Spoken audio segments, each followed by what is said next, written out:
Let us pray that peace be now restored to the world, and that God will preserve it always.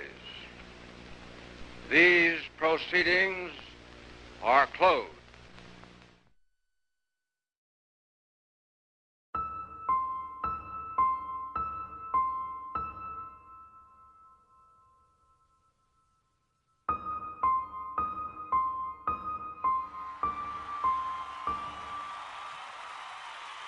The final United Nations victory has been won. The war is over. Peace is here. A crowd of 2 million review the greatest parade of victorious arms ever witnessed. This is the news that electrified the world. Unconditional surrender of a new world of peace. Today the guns are silent. The skies no longer rain death. The entire world lies quietly in peace.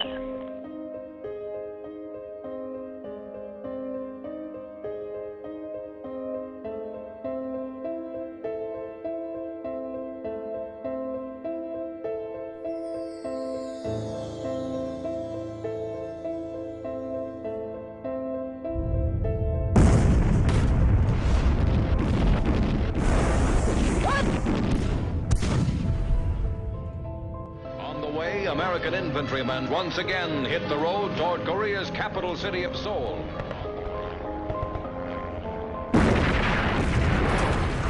U.S. Marines were ordered into the Dominican Republic. As a rebel, meanwhile, the U.S. Marines have also taken center stage in South Vietnam. This is what the war in Vietnam is all about. First wave of Marines landed at Grenada. In courses, some 1,200 U.S. Marines would land at Grenada for several days. Civilians were terrified during last night's heavy bombing raid. Breaking story, President Bush's decision to neutralize Panama's General Manuel Noriega. Saddam Hussein's reign of terror is over. Of the war in Iraq. Since World War II, we have seen a dramatic escalation in United States military actions around the globe, ranging from missile strikes and rapid troop deployments to all-out wars and occupations. The reasons for these military interventions have varied, each involving complex geopolitical interests in different parts of the world at different times in U.S. history. But the public face of these wars has not reflected this complexity. Over the past 5 decades, deliberation and debate about U.S. military actions have largely been left to a closed circle of elite Washington policymakers, politicians and bureaucrats whose rationales for war have come into public view only with the release of leaked or declassified documents, often years after the bombs have been dropped and the troops have come home.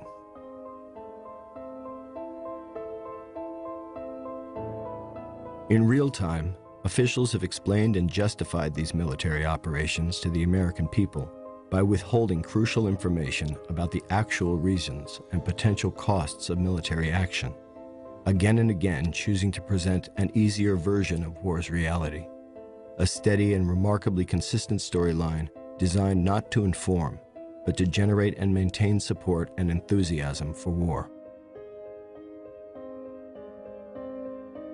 Nationally syndicated columnist and author Norman Solomon began to notice the basic contours of this official storyline during the war in Vietnam.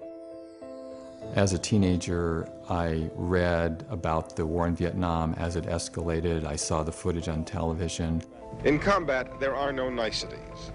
A dead enemy soldier is simply an object to be examined for documents, then removed as quickly as possible, sometimes crudely. People that I knew began to go to Vietnam in uniform of the U.S. military. And as time went on, I began to wonder, particularly as I became draft age, about the truthfulness of the statements coming from the White House and top officials in Washington. We fight for the principle of self-determination, that the people of South Vietnam should be able to choose their own course, choose it in free election, without violence, without terror, and without fear. And through that process, I began to really wonder about whether we were getting more truth or lies. In the years since, Solomon has focused his attention on a set of striking parallels between the selling of the Vietnam War and the way presidents have rallied public support for subsequent military actions. Looking back on the Vietnam War, as I did many times, I had a very eerie feeling that while the names of the countries changed, and of course each circumstance was different, there were some parallels that cried out for examination.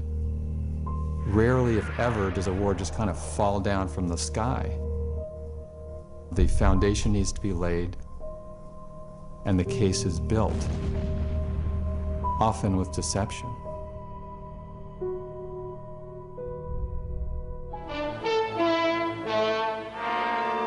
In the background was the growing struggle between two great powers to shape the post-war world.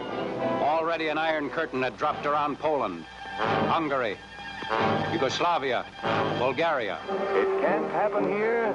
Well, this is what it looks like if it should.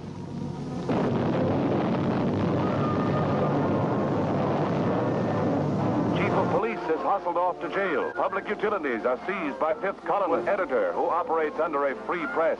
He goes to jail too. Fighters will account for some of the enemy, but some will get through to your home.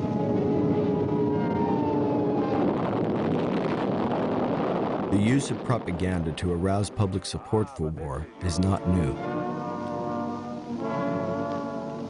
Leaders throughout history have turned to propaganda to transform populations understandably wary of the costs of war into war's most ardent supporters, invoking images of nationalism and channeling fear and anger toward perceived enemies and threats.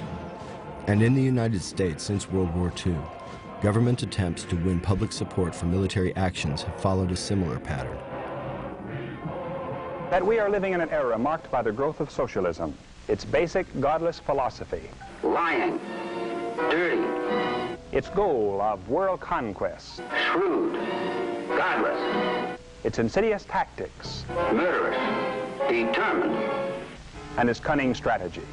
It's an international criminal conspiracy. It's the same sort of message that's utilized today, and often identical techniques. States like these and their terrorist allies constitute an axis of evil, arming to threaten the peace of the world. These are barbaric people, servants of evil, the cult of evil. A monumental struggle of good versus evil. But good will prevail. Whether it's the Soviet Union or Al-Qaeda, it provides a way to legitimize U.S. plans for war. On high alert from You have the comparisons between the enemy leader and Hitler. President Bush called Saddam Hussein a little Hitler again today. We're dealing with Hitler revisited. Bin Laden and his terrorist allies have made their intentions as clear as Lenin and Hitler before them. We don't get information that would help us put the images in perspective. This mad dog of the Middle East, I find he's not only a barbarian, but he's flaky. The drug-related indicted dictator of Panama. And to support their claim that Noriega was out of control, ghoulish evidence of satanic practices with dead animals that one official called kinky. Saddam Hussein is a homicidal dictator who is addicted to weapons of mass destruction. And as Aldous Huxley said long ago, it's more powerful often to leave things out than to tell lies. For instance, quite often the U.S. government directly helped the dictators that we're now being told must be overthrown. And it's that selectivity of history that's a very effective form of propaganda. This selective view of reality, buttressed by these fear-based appeals, represents a larger pre-war pattern. The repeated claim that the United States uses military force only with great reluctance. We still seek no wider war. The United States does not start fights.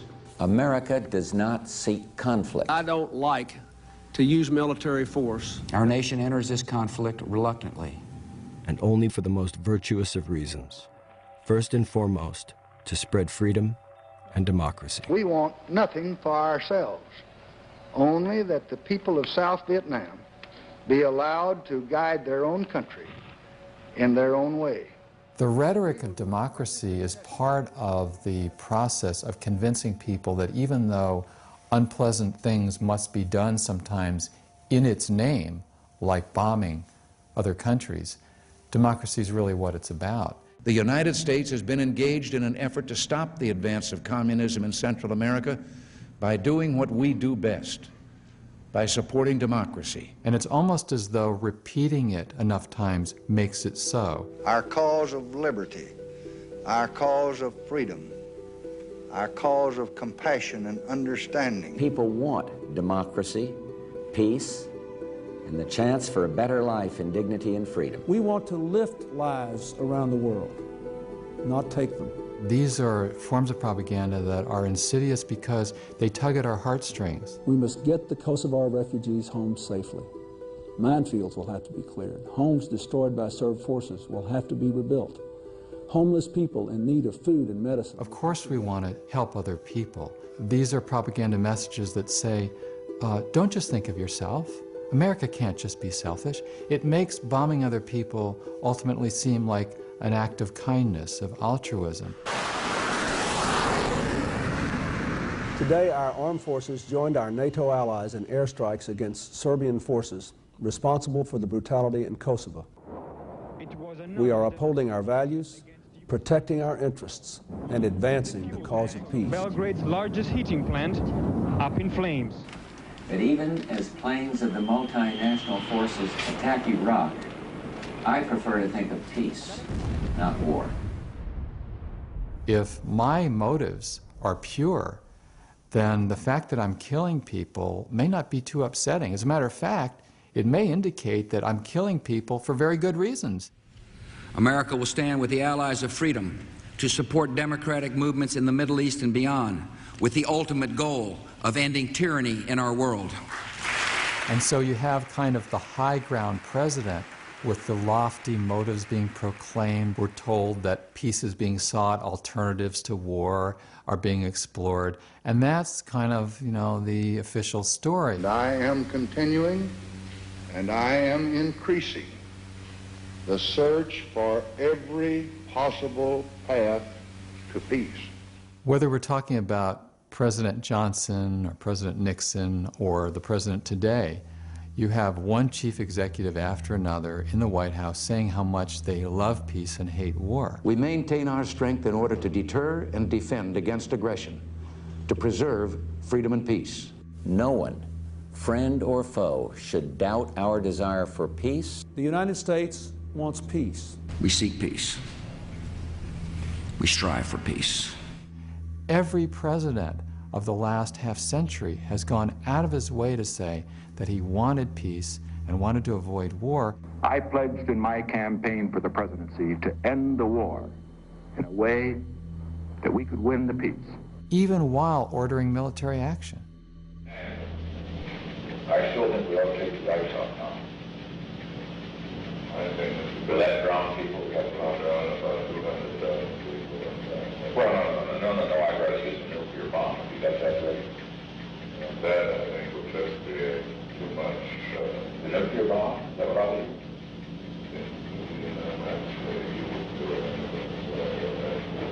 I just want you to think big, Henry, for Christ's sake. So you have this paradox in a way of the president who has just ordered massive military violence and lethal action by the Pentagon, turning around and saying, I want to oppose violence and promote peace.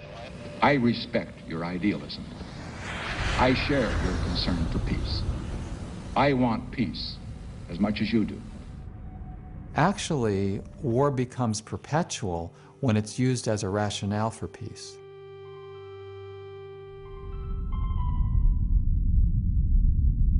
We cannot wait for the final proof, the smoking gun that could come in the form of a mushroom cloud.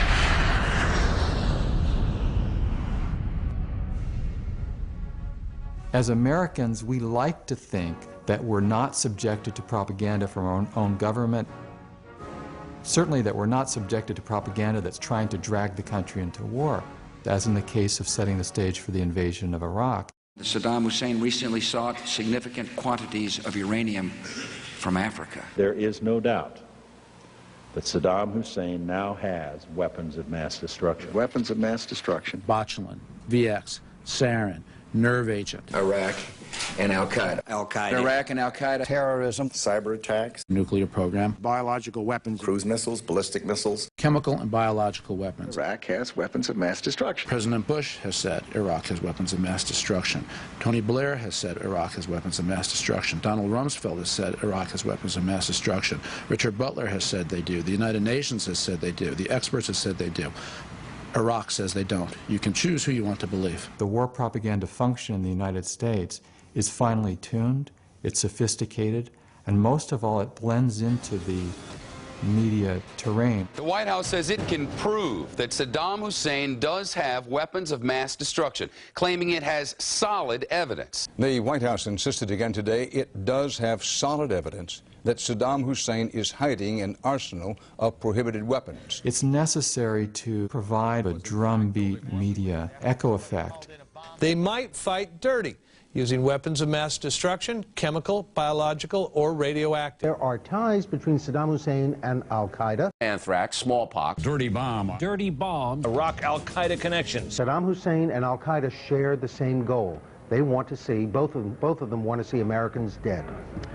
And I was very struck by the acceptance, the tone of most of the media coverage as the sabers were rattled, as the invasion of Iraq gradually went from possible to probable to almost certain. President essentially giving Saddam 48 hours to get out of Dodge. War now seems all but inevitable. Short of a bullet to the back of his head or he leaves the country, war is inexorable. Well, I think that's exactly right. War is inevitable, and it is approaching inexorably. Is war with Iraq inevitable right now? I think it's 95% inevitable. You, at this point, right now, tonight, don't see any other option but war. Do you? I'm asking you, Ambassador. I agree. I don't think there's a viable option for the administration at this point. We're way too far out front in this. Send us over there, guys. Let's get on with it. Let's get it over with. Showdown Iraq.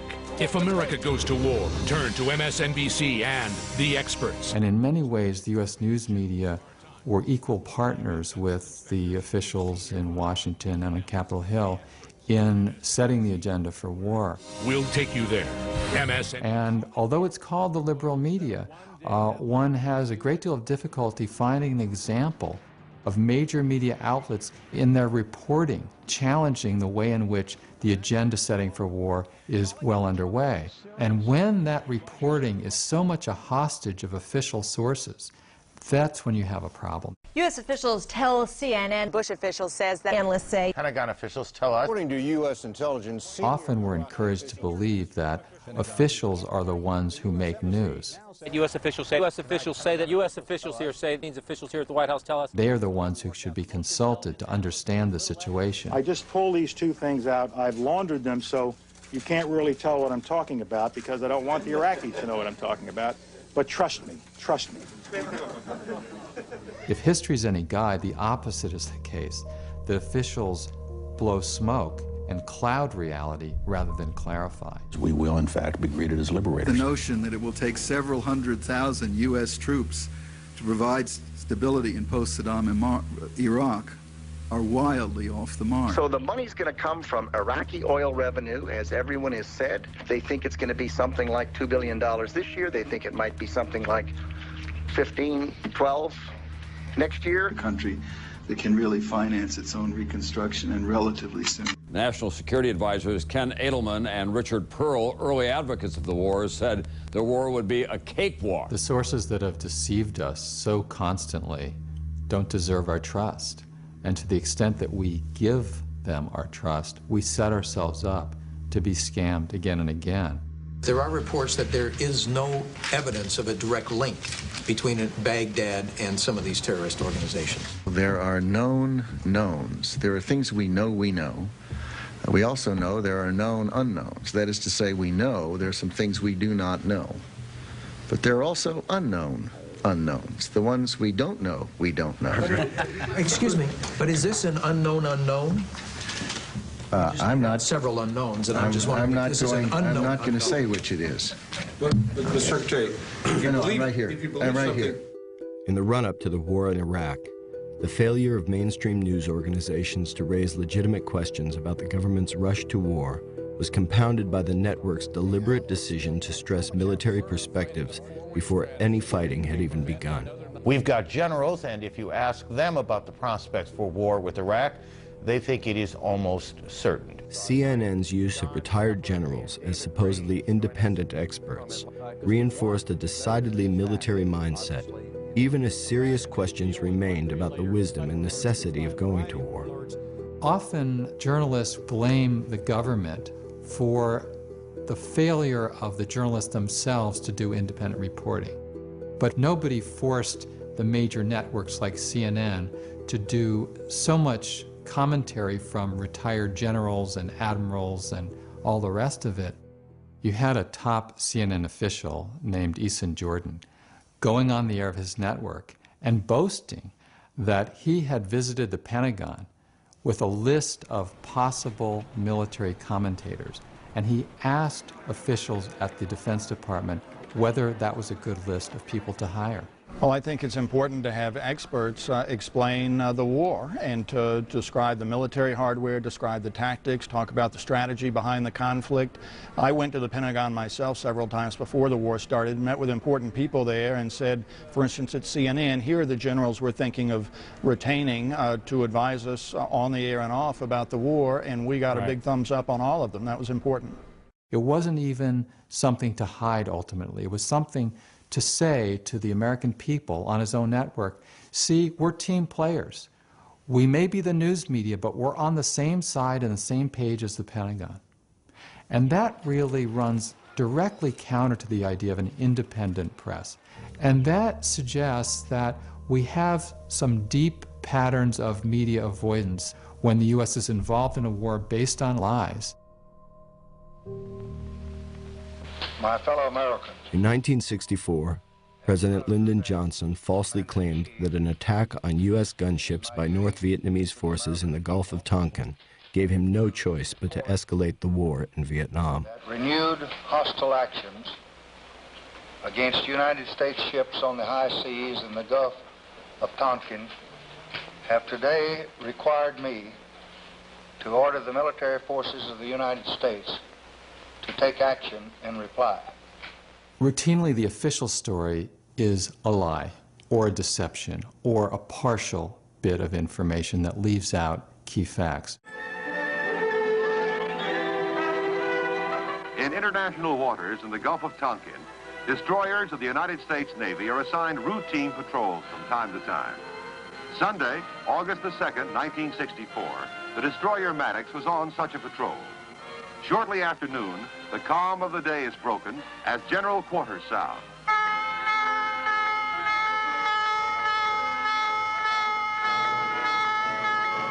In a deliberate and unprovoked action, 3 North Vietnam PT boats unleash a torpedo attack against the Maddox. The official story about the Gulf of Tonkin was a lie. The destroyer was carrying out a mission of patrol in those waters, in international waters. When it was attacked, but it quickly became accepted as the absolute truth by the news media. And because of the press's refusal to challenge that story, it was much easier for Congress to quickly pass the Gulf of Tonkin resolution, which was pivotal because it opened the floodgates to the Vietnam War.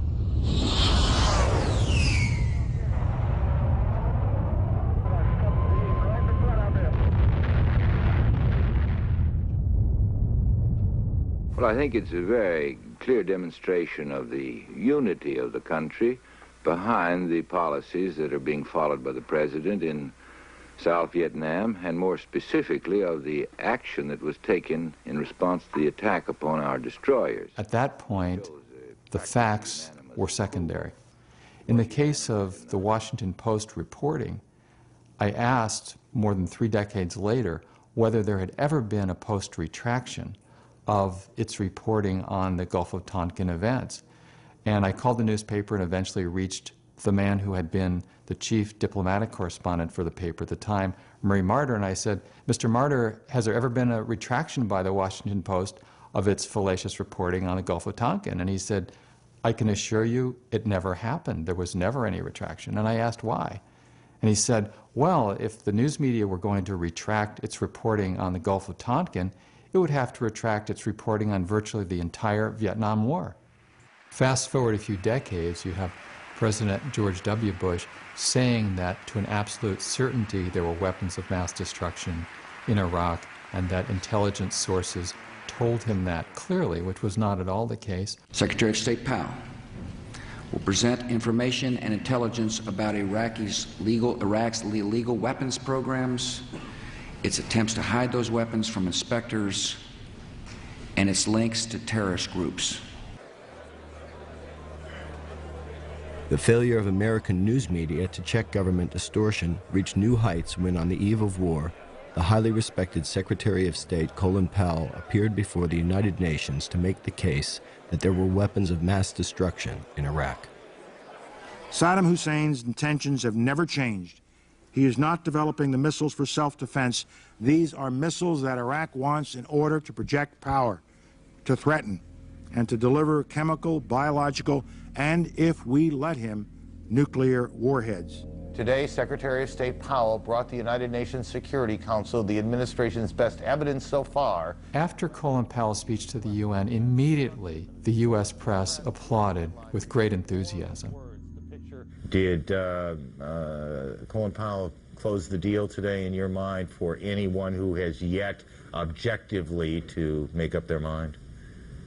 I think for anybody who analyzes the situation, he has closed the deal. This irrefutable, undeniable, incontrovertible evidence today. Colin Powell brilliantly delivered that smoking gun today. Colin Powell's outstanding today. I mean, it was lockstep. It was so compelling. I don't see how anybody at this point cannot support this effort. He made a wonderful presentation. I thought he made a great case for the purpose of disarmament. It was devastating. I mean, and overwhelming abundance of the evidence. Point after point after point.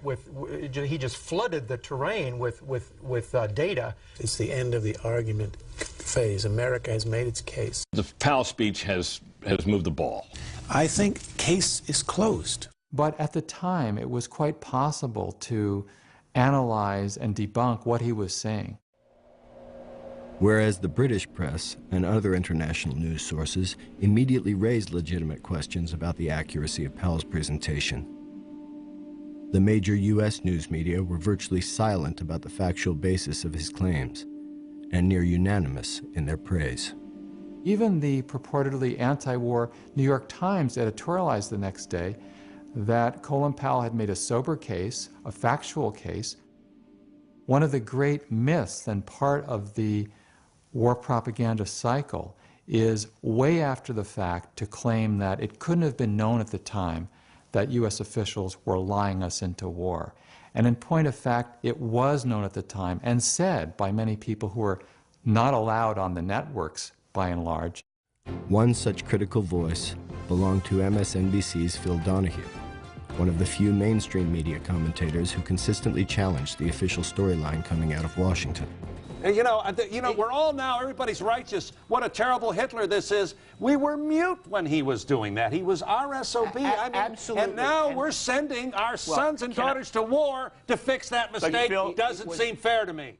Despite being the highest-rated program on MSNBC, Donahue's show was abruptly canceled by the network just 3 weeks before the start of the war. Phil Donahue was an anti-war voice on MSNBC, one of the cable news channels. And a memo that was leaked as the Donahue show was canceled is very explicit. It said, we don't want this to be a face of NBC as the United States goes into war. This guy puts anti-war voices on our network. The American people need to know there is no just cause for this war. But there's no evidence that there is even a weapon that exists in that country yet. Journalists, too many of them, and some quite explicitly, have said that they see their mission as helping the war effort. And if you define your mission that way, you'll end up suppressing news that might be important, accurate, but maybe isn't helpful to the war effort. We don't want to have that kind of public persona when then we'd be vulnerable to charges that were unpatriotic. It'll make it more difficult to keep pace with the flag wavers at Fox or CNN or whatever. And more broadly, news media are very worried, not only government pressure, but advertiser pressure, criticism from readers, listeners, and viewers. Gee, our soldiers are in the field. You've got to support them. Don't raise these tough questions. It seems to me that the right thing to do for patriots when American lives are at risk and Americans are dying is to unite behind the troops until victory is won. Now, on this show, Buchanan and Press, we've had a good debate for 8 months on this conflict, but now it seems when the war comes, the debate ends. I think unity, Bill, is essential at this time, or at least when the guns begin to fire. It's a very effective tactic, at least in the short run, to a large extent, to say, look, you've got to support the troops. You're killing the troops! And that's an effort to conflate supporting the troops with supporting the president's policies. Once the war against Saddam begins, we expect every American to support our military, and if they can't do that, to shut up. In addition to Phil Donahue, many other journalists have been silenced for crossing the mythical line known as objectivity. Today, NBC News fired journalist Peter Arnett this morning for participating in an interview on Iraqi state-controlled television. Arnett criticized American war planning and said his reports about civilian casualties in the Iraqi resistance were encouraging to anti-war protesters in America. If you're pro-war, you're objective, but if you're anti-war, you're biased. And often a news anchor will get no flack at all for making statements that are supportive of a war and wouldn't dream of making a statement that's against a war. I must say I was trying to think of something that would be appropriate to say on an occasion like this, and as is often the case, the best you can come up with is something that Shakespeare wrote for Henry V, wreak havoc and unleash the dogs of war. And that is a tip-off to just how skewed the media terrain is. We should keep in mind that CNN, which many believe to be a liberal network, had a memo from their top news executive, Walter Isaacson, in the fall of 2001, as the missiles were falling in Afghanistan, telling the anchors and the reporters, you need to remind people, anytime you show images on the screen of the people who are dying in Afghanistan, you've got to remind the American viewers that it's in the context of what happened on 9/11, as though people could forget 9/11. Where we talked to several people who told us that various friends and relatives had died in the bombing there, in that collateral damage. Nick Robertson, CNN, Kandahar, Afghanistan. And we would just remind you, as we always do now with these reports from inside the Taliban-controlled Afghanistan, that you're seeing only one side of the story, that these U.S. military actions that Nick Robertson was talking about are in response to a terrorist attack that killed 5,000 and more innocent people inside the United States. Kandahar, and we juxtapose what we're hearing from the Taliban with a live picture of the cleanup that continues in Lower Manhattan. Ground Zero, again, a 24-hour operation that has not ebbed. 5,000 killed that day back on Tuesday, September 11th, their biggest crime, as civilians going to work that day. And yet, we know statistically, the best estimates tell us, that more civilians were killed by that bombing in Afghanistan than those who died in the Twin Towers in New York. And the moral objections that could be raised to slaughtering civilians in the name of retaliation against 9/11, those objections were muted by the phrase war on terror, by the way in which it was used by the White House and Congress, and also by the news media. Free flows of information have been further blocked by a more general atmosphere of contempt for anti-war voices. Among them are a group called Code Pink, which is headed by Medea Benjamin, who's a terrorist sympathizer, dictator-worshipping propagandist. The far-left element in America is a destructive force that must be confronted. Some Americans, sadly, not interested in victory, and yet they want us to believe that their behavior is patriotic. Well, it's not. What? To call the president stupid, he doesn't know much about anything, that's just great. Go with Danny Glover and Susan Sarandon. You fit in perfect. To in any way be defending a torturer, a killer, a dictator who used chemical weapons against his own people, is pretty remarkable, but it's a very long tradition in the Democratic Party. Pay no heed to the peaceniks and the left-wing rock stars. They've had their 15 minutes of fame. These people are essentially useless. They are reflexively opposed to war. It's a principled position, but it's the wrong position, and you can't take them seriously as a strategic voice. Millions and billions of useless people out there. If you want to have democracy, you've got to have the free flow of information through the body politic. You can't have these blockages. You can't have the manipulation. While mainstream journalists have rarely called attention in real time to the failure of news media to provide necessary information and real debate, they have repeatedly pointed to their own failures well after wars have been launched. During the course of this war, there was a lot of snap, too, in press coverage. We're at war, the world's changed, we have to root for the country to some extent. And yet it seems something missing from this debate was a critical analysis of where it was taking us. Those of us in journalism never even looked at the issue of occupation. Because? Because it just didn't occur to it. We weren't smart enough. You'd had to have gone against the grain. Right, you'd also come off as kind of a pointy head trying to figure out some obscure issue here. Yeah, it's good guys and bad guys. Negativism. News media down the road will point out that there were lies about the Gulf of Tonkin or about weapons of mass destruction in Iraq. I'm sorry to say, but certainly television and perhaps to an extent my station was intimidated by the administration and its foot soldiers at Fox News. We should have been more skeptical. But that doesn't bring back any of the people who've died, who were killed in their own country or sent over by the President of the United States to kill in that country. So after the fact, it's all well and good to say, well, the system worked or the truth comes out. But when it comes to life and death, the truth comes out too late. My fellow citizens, at this hour, American and coalition forces are in the early stages of military operations to disarm Iraq, to free its people, and to defend the world from grave danger.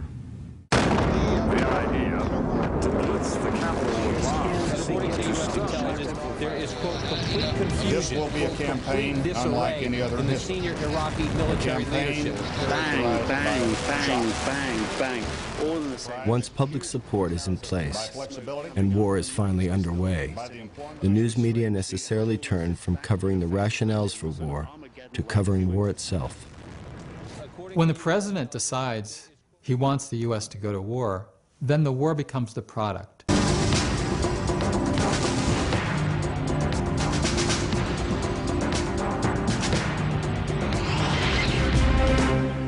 Particularly in the early stages, news coverage of war is much more like PR about war.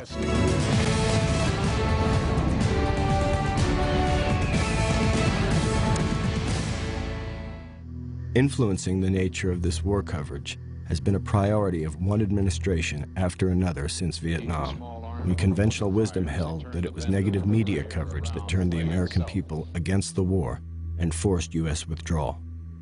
Since that time, and beginning with new urgency during the 1991 Gulf War, the Pentagon has worked with increasing sophistication to shape media coverage of war. As then Defense Secretary Dick Cheney noted about the importance of public perceptions during the first Iraq War, frankly, I looked on it as a problem to be managed. The information function was extraordinarily important. I did not have a lot of confidence that I could leave it to the press. So for the invasion of Grenada and invasion of Panama in '83 and '89, then the Gulf War in early 1991, it was like a produced TV show, and the main producers were at the Pentagon. They decided, in the case of the Gulf War, exactly what footage would be made available to the TV stations. They did nonstop briefings utilizing the increasing importance of cable television. They named it Operation Desert Storm. Breaking news of what's now officially called Operation Desert Storm. Good evening. Operation Desert Storm rages on. All that sort of stuff was very calculated, so you could look at that as an era of media war manipulation from the standpoint of the U.S. government. Then you had a different era. You had the invasion of Iraq in 2003. Scores of American reporters have now joined U.S. military units in Kuwait as part of the Pentagon's effort to make any war with Iraq what the Pentagon calls a media-friendly campaign. Another part of that effort is on display at the U.S. Military Command Center in Qatar. A Hollywood set designer was brought in to create a $200,000 backdrop for official war briefings. And tied in with that is the worship of Pentagon technology. I've fallen almost in love with the F-18 Super Hornet because it's quite a versatile plane. I got to tell you, my favorite aircraft, the A-10 Warthog. I love the Warthogs. This morning around 4 a.m. local time, the first three took off, and when you're 300 feet away from them when they do it, you hear it in your shoes and feel it in your gut. The Pentagon's influence on war coverage has also been evident in the news media's tendency to focus on the technical sophistication of the latest weaponry. Should they have used more? Should they, use a Moab, the mother of all bombs, and a few daisy cutters, and, let's not just stop at a couple of cruise missiles. Newest, biggest, baddest U.S. bomb. We'll pound them with 2,000-pound bombs and then go in. 2,000-pound bombs in urban areas? Oh, sure. The plane I'm holding in my hand here, the F-117 stealth fighter, was used in these attacks significantly. How do you steer this thing? You have a stick, is that right? Sure. We have both of us have matching center stick with left throttles. You can do Every war, we have U.S. news media that have praised the latest in the state-of-the-art killing technology. From the present moment to the war in Vietnam. B-57s. The British call them Canberra jets. We're using them very effectively here in this war in Vietnam to dive bomb the Viet Cong in these jungles beyond Da Nang here. Colonel, what's our mission we're about to embark on? Well, our mission today, sir, is to report down to the site of the ambush 70 miles south of here and attempt to kill the VC. The Colonel has just advised me that that is our target area right over there. 1, 2, 3, 4, we dropped our bombs, and now a tremendous G-load as we pull out of that dive. Oh, I know something of what those astronauts must go through. Well, Colonel, it's a great way to go to war. And there's a kind of idolatry there. Some might see it as worship of the gods of metal. That's the JDAM. It is a 2,000-pound bomb that is deadly accurate, and that is the thing that is allowed us in Afghanistan and will allow us in this next conflict to be terribly accurate, terribly precise, and terribly destructive. In fact, even as U.S. military technology has become increasingly sophisticated with the development of so-called smart bombs and other forms of precision-guided weaponry, civilian casualties now greatly outnumber military deaths. A grim toll that has steadily increased since World War I.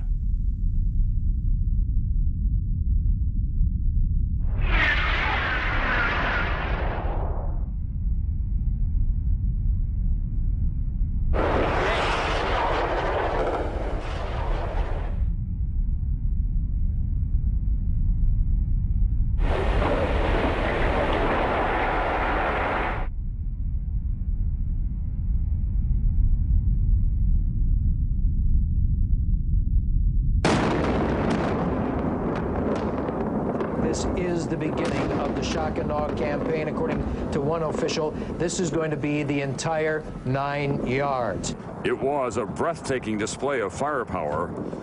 There's kind of an acculturated callousness towards what happens at the other end of U.S. weapons. Behind the flight deck, the weapons officer, who goes by the call sign Oasis, will never see the ground or the target, for that matter. The airfield is simply a fuzzy image on his radar. And this is another very insidious aspect of war propaganda. There's a bias involved where, because the United States has access to high-tech military weaponry, that somehow to slaughter people from 30,000 feet in the air or 1,000 feet in the air from high-tech machinery is somehow moral, whereas strapping on a suicide belt and blowing people up is seen as the exact opposite. The targeting capabilities and the care that goes into targeting to see that the precise targets are struck and that other targets are not struck is as impressive as anything anyone could see. The care that goes into it, the humanity that goes into it, to see that military targets are destroyed, to be sure, but that it's done in a way and in a manner and in a direction and with a weapon that is appropriate to that very particularized target. The weapons that are being used today have a degree of precision that no one ever dreamt of. Within this war-friendly news frame, the Defense Department has also been successful in shaping actual war reporting. Its influence reached new levels with the embedding of journalists during the war in Iraq. The Pentagon tightly controlled the media during the 1991 Persian Gulf War, limiting where reporters could go and often restricting access to small groups of pool reporters. This time, the Pentagon is doing an about-face. After running more than 230 journalists through media boot camps, the Pentagon is inviting more than 500 media representatives to accompany U.S. combat units to war. Despite being widely praised as a new form of realism in war coverage, the strategy of embedding reporters has raised new questions about the ability of war reporters to convey balanced information to the American people. U.S. Army 7th Cavalry. Rather than being kept far away, they were embraced and smothered and participated in the process of being smothered. They were brought along, hundreds and hundreds of them, with the Marines, with the Navy, with the Army. They became, in a sense, part of the invading apparatus. You didn't have embedded reporters with people who were being bombed. You only had embedded reporters with the bombers. Last night, a tremendous light show here, just a tremendous light show as we were watching. And it was through the eyes of the invaders that so much of the reporting was done. It was a gradual process of getting to know and trust each other, and for them, trusting me was knowing I would not blow their objective and get us all shelled with artillery. People who were correspondents for the major U.S. TV networks would express in no uncertain terms that they had been bonding very closely with the U.S. soldiers. We have a number of correspondents in bed with our troops across the region. Some very deeply embedded in a personal way with the Marine that he's traveling with. But he does remind. And you had correspondents saying that, you know, I would do virtually anything for them, they would do anything for me. There's all this camaraderie. We had guys around us with guns. And they were intent on keeping us alive because they said, you guys are making us stars back home, so we need to protect you. We need to, That's very nice, except it has nothing to do with independent journalism, which we never need more than in times of war. It was a very shrewd effort by the Pentagon to say, you want access? Here's plenty of access. I doubt that in a conflict of this type there's ever been the degree of free press coverage as you are witnessing in this instance. And the embedding process was actually a new wrinkle in an old game, which was and is propaganda for war. Praise for the embedding process as a step forward in balanced war reporting has often invoked comparisons to media coverage of the Vietnam War. A myth has kind of grown up after the Vietnam War that the reporting was very tough, that Americans saw on their television sets the brutality of the war as it unfolded. And people often hark back to that as a standard that should now be rediscovered or emulated. This is what the war in Vietnam is all about. Yes, there was exceptional reporting, but it was the exception. And so you had the Zippo lighters being used by the GIs burning down the huts of a village that Morley Safer on CBS reported. Well, people mentioned that actually because it was unusual. And in point of fact, very little about the tremendous violence in that war was conveyed through the television set, especially when the U.S. government is responsible for the human suffering. That is, in a way, the most taboo, to show in detail, in graphic human detail, what's involved when bombs, missiles, mortars, paid for by U.S. taxpayers, do what they're designed to do, which is to kill and to maim.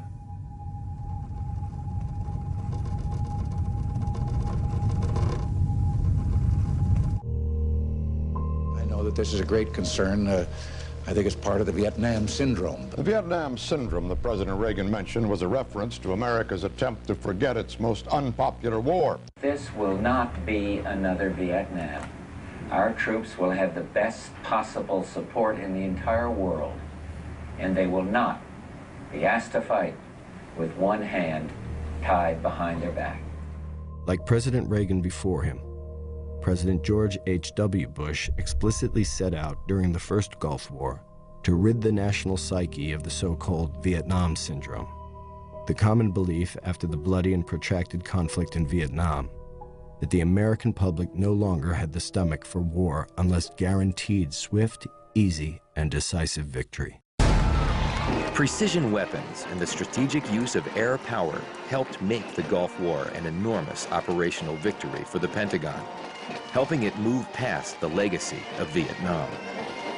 Well, it's a proud day for America, and by God, we've kicked Vietnam syndrome once and for all. Thank you very, very much. The idea is that supposedly the public is not willing to back strong military action because people have become too skittish about U.S. casualties. In fact, if you look at the actual course of public opinion, there's been a real willingness to support wars, without exception, at the beginning. Public support for the Second World War never fell below 77%, according to opinion polls. But during the Vietnam War, public support fell to about 30%, and within a couple of years of the U.S. occupation of Iraq, public support was down to almost 30% among the U.S. population. So what's the difference? In one case, World War II, the U.S. public never felt that the war was fundamentally based on deception. But if it emerges that the war can't be won quickly, and that the war was based on deceptions, then people have turned against the war. So first, the public has to be sold on the need to attack. Then, after the war is underway, withdrawal needs to be put forward as an unacceptable option. Withdrawal of all American forces from Vietnam would be a disaster not... Let no one think for a moment that retreat from Vietnam would bring an end to conflict. If we're not leaving so long as I'm the president, that would be a huge mistake. Our allies would lose confidence in America. To yield to force in Vietnam would weaken that confidence. Any sign that says we're going to leave before the job is done simply emboldens terrorists. A retreat from the United States from Vietnam would be a communist victory, a victory of massive proportions, and would lead to World War III. If this little nation goes down the drain and can't maintain her independence, ask yourself what's going to happen to all the other little nations. It would not bring peace. It would bring more war. And many propaganda lines become stock in trade of those who started the war in the first place. The party of FDR and the party of Harry Truman has become the party of cut and run. The American people will not stand for surrender. Cowards cut and run. They're advocating a policy called cut and run. That party's old pattern of cutting and running. If we hightailed it and cut and run, we won't cut and run. Cut and run. Cut and run. We will not cut and run. Cut and run. Cut and run. Cut and run. How do you respond? We'll stay the course. We must stay the course. We stay the course. We will stay the course.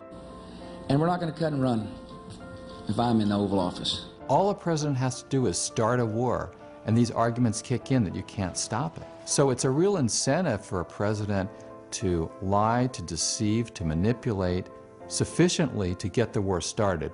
And then they've got a long way to go without any sort of substantive challenge that says, hey, this war has to end.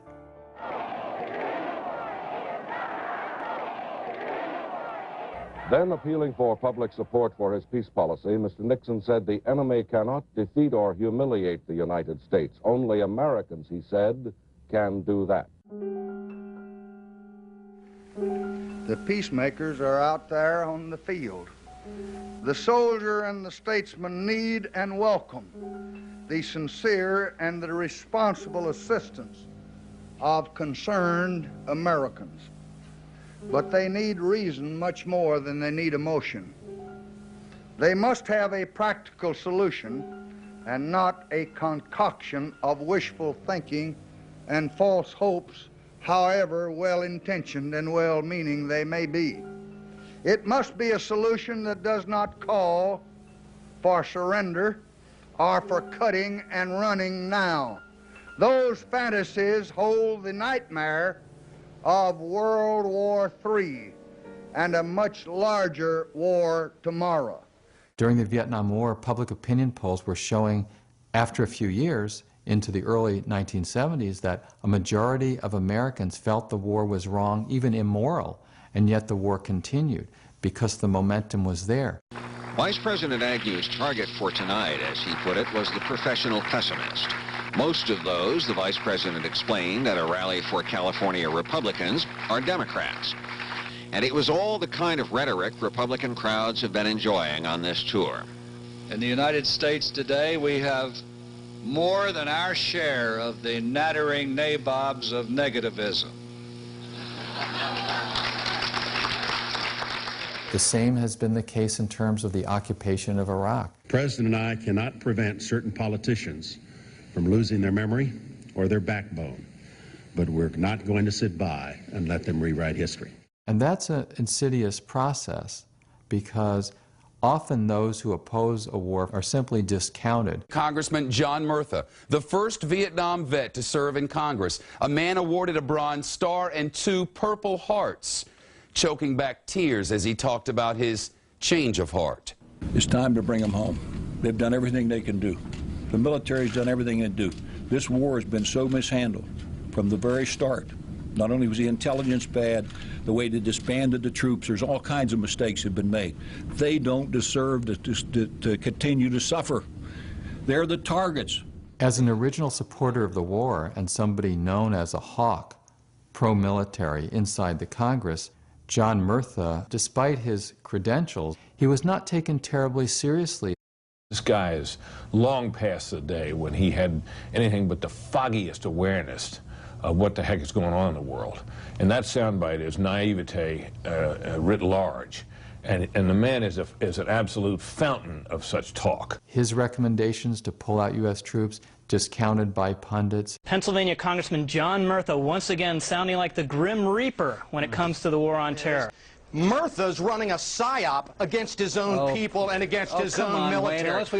No, Alan, wait a minute. As a veteran, I consider it my duty to defend those who defend America against repeated public attacks by a politician who cares nothing more than political and personal gain than the welfare of our fellow Americans on the battlefield. And yet you looked at the polls and you found a large amount of Americans totally were in his corner on this. I go by Arlington Cemetery every day, and the vice president, he criticizes Democrats. Let me tell you, those gravestones don't say Democrat or Republican, they say American. And almost any analysis of public opinion data laid side by side with what news media are or are not advocating in terms of editorials will show that the media establishment is way behind the grassroots. In February of 1968, the Boston Globe did a survey of 39 different major U.S. daily newspapers. The Globe could not find a single paper that had editorialized for withdrawal of U.S. troops from Vietnam.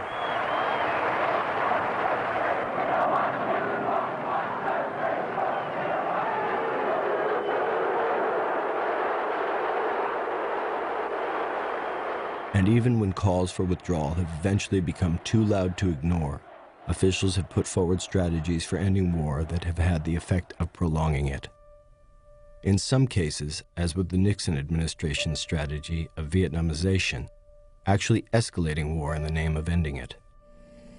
In the previous administration, we Americanized the war in Vietnam.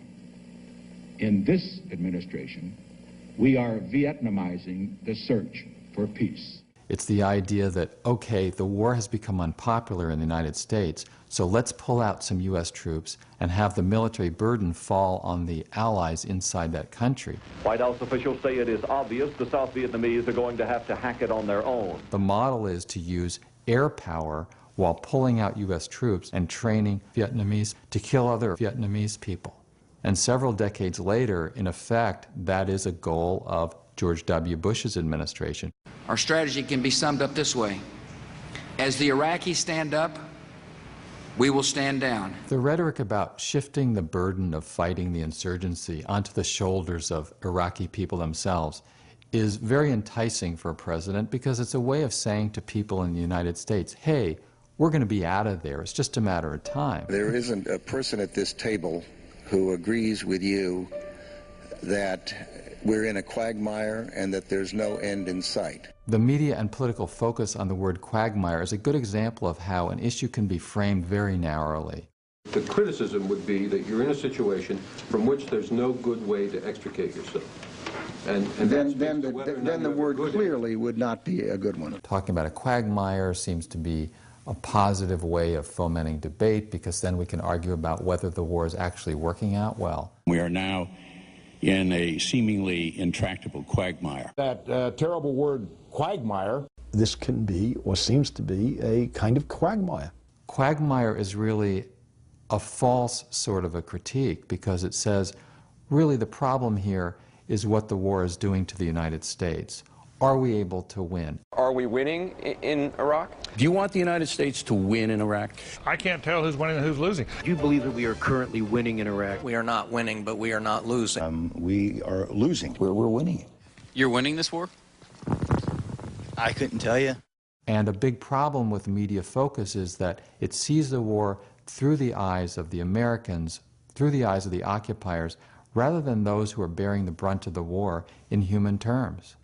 We have been too often disappointed by the optimism of the American leaders, both in Vietnam and Washington, to have faith any longer in the silver linings they find in the darkest clouds. In early 1968, Walter Cronkite told CBS viewers that the war couldn't be won. It seems now more certain than ever that the bloody experience of Vietnam is to end in a stalemate.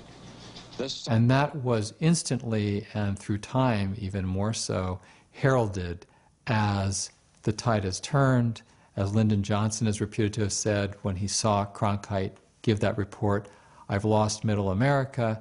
And it was presented as not only a turning point quite often, but also a sort of a moral statement by the journalistic establishment.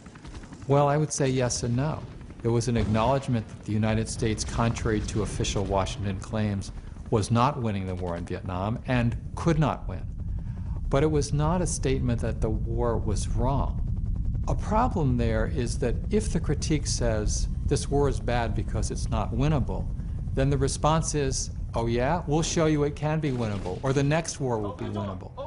So that critique doesn't challenge the prerogatives of military expansion or aggression, if you will, or empire. And a deeper critique says, whether you can win or not, either way, empire enforced at the point not of a bayonet, but of the cruise missile, that's not acceptable.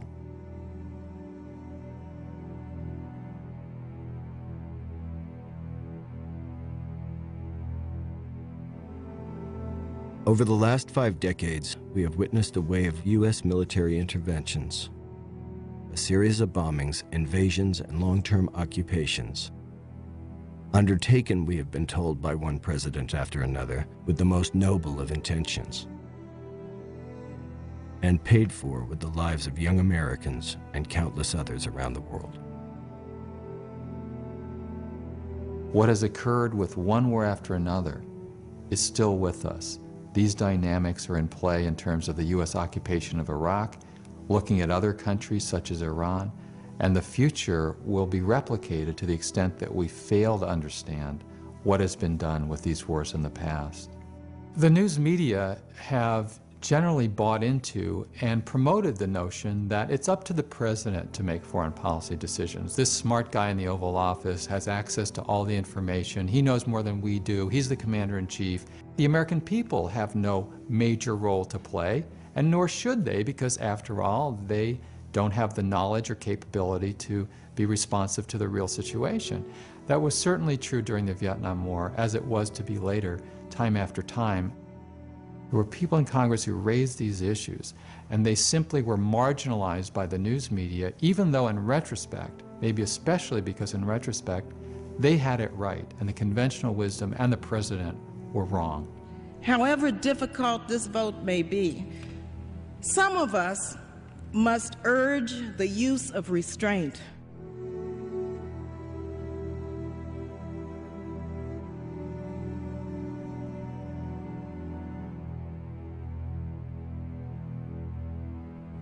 Our country is in a state of mourning. Some of us must say, let's step back for a moment. Let's just pause just for a minute.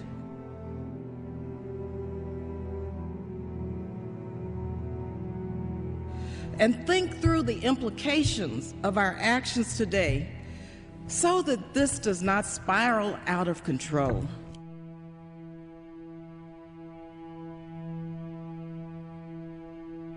As we act, let us not become the evil that we deplore.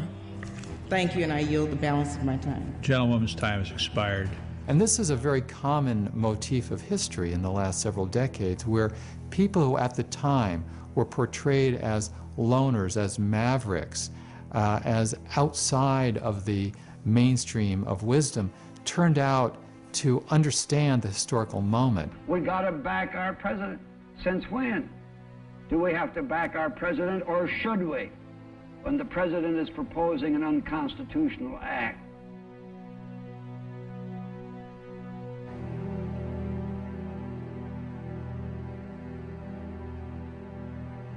The best example is Wayne Morse, the senior senator from Oregon, who, beginning in 1964, was a voice in the congressional wilderness.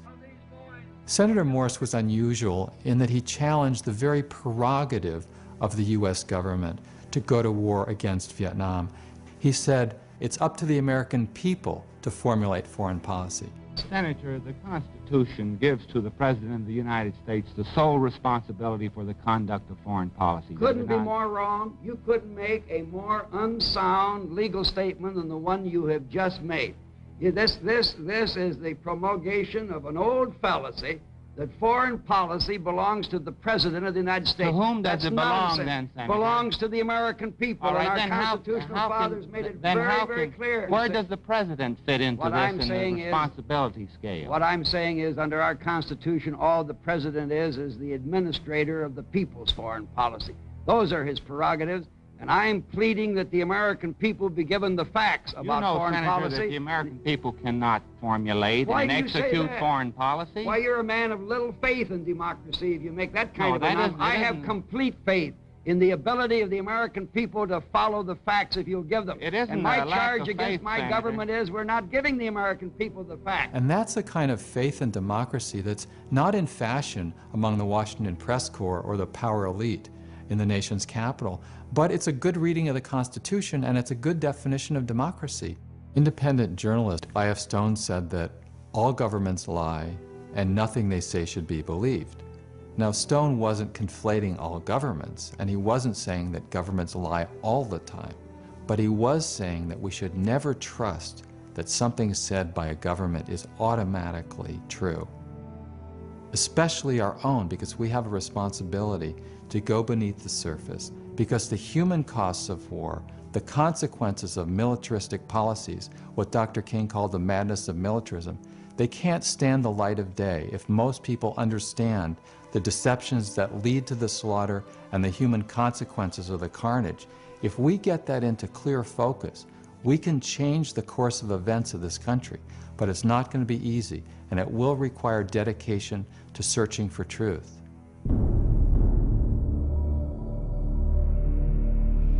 A time comes when silence is betrayal. That time has come for us, even when pressed by the demands of inner truth. Men do not easily assume the task of opposing their government's policy, especially in time of war. And I knew that I could never again raise my voice against the violence of the oppressed in the ghettos without having first spoken clearly to the greatest purveyor of violence in the world today, my own government.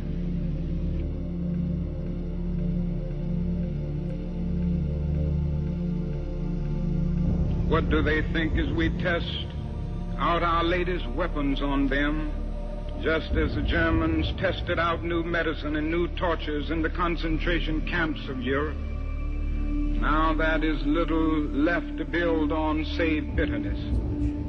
We are met by deep but understandable mistrust. To speak for them is to explain this lack of confidence in Western words, and especially their distrust of American intentions now. The world now demands a maturity of America that we may not be able to achieve. This way of settling differences is not just. A nation that continues year after year To spend more money on military defense than on programs of social uplift is approaching spiritual death. Somehow this madness must cease. We must stop now. I speak as one who loves America. To the leaders of our own nation, the great initiative in this war is ours. The initiative to stop it must be ours.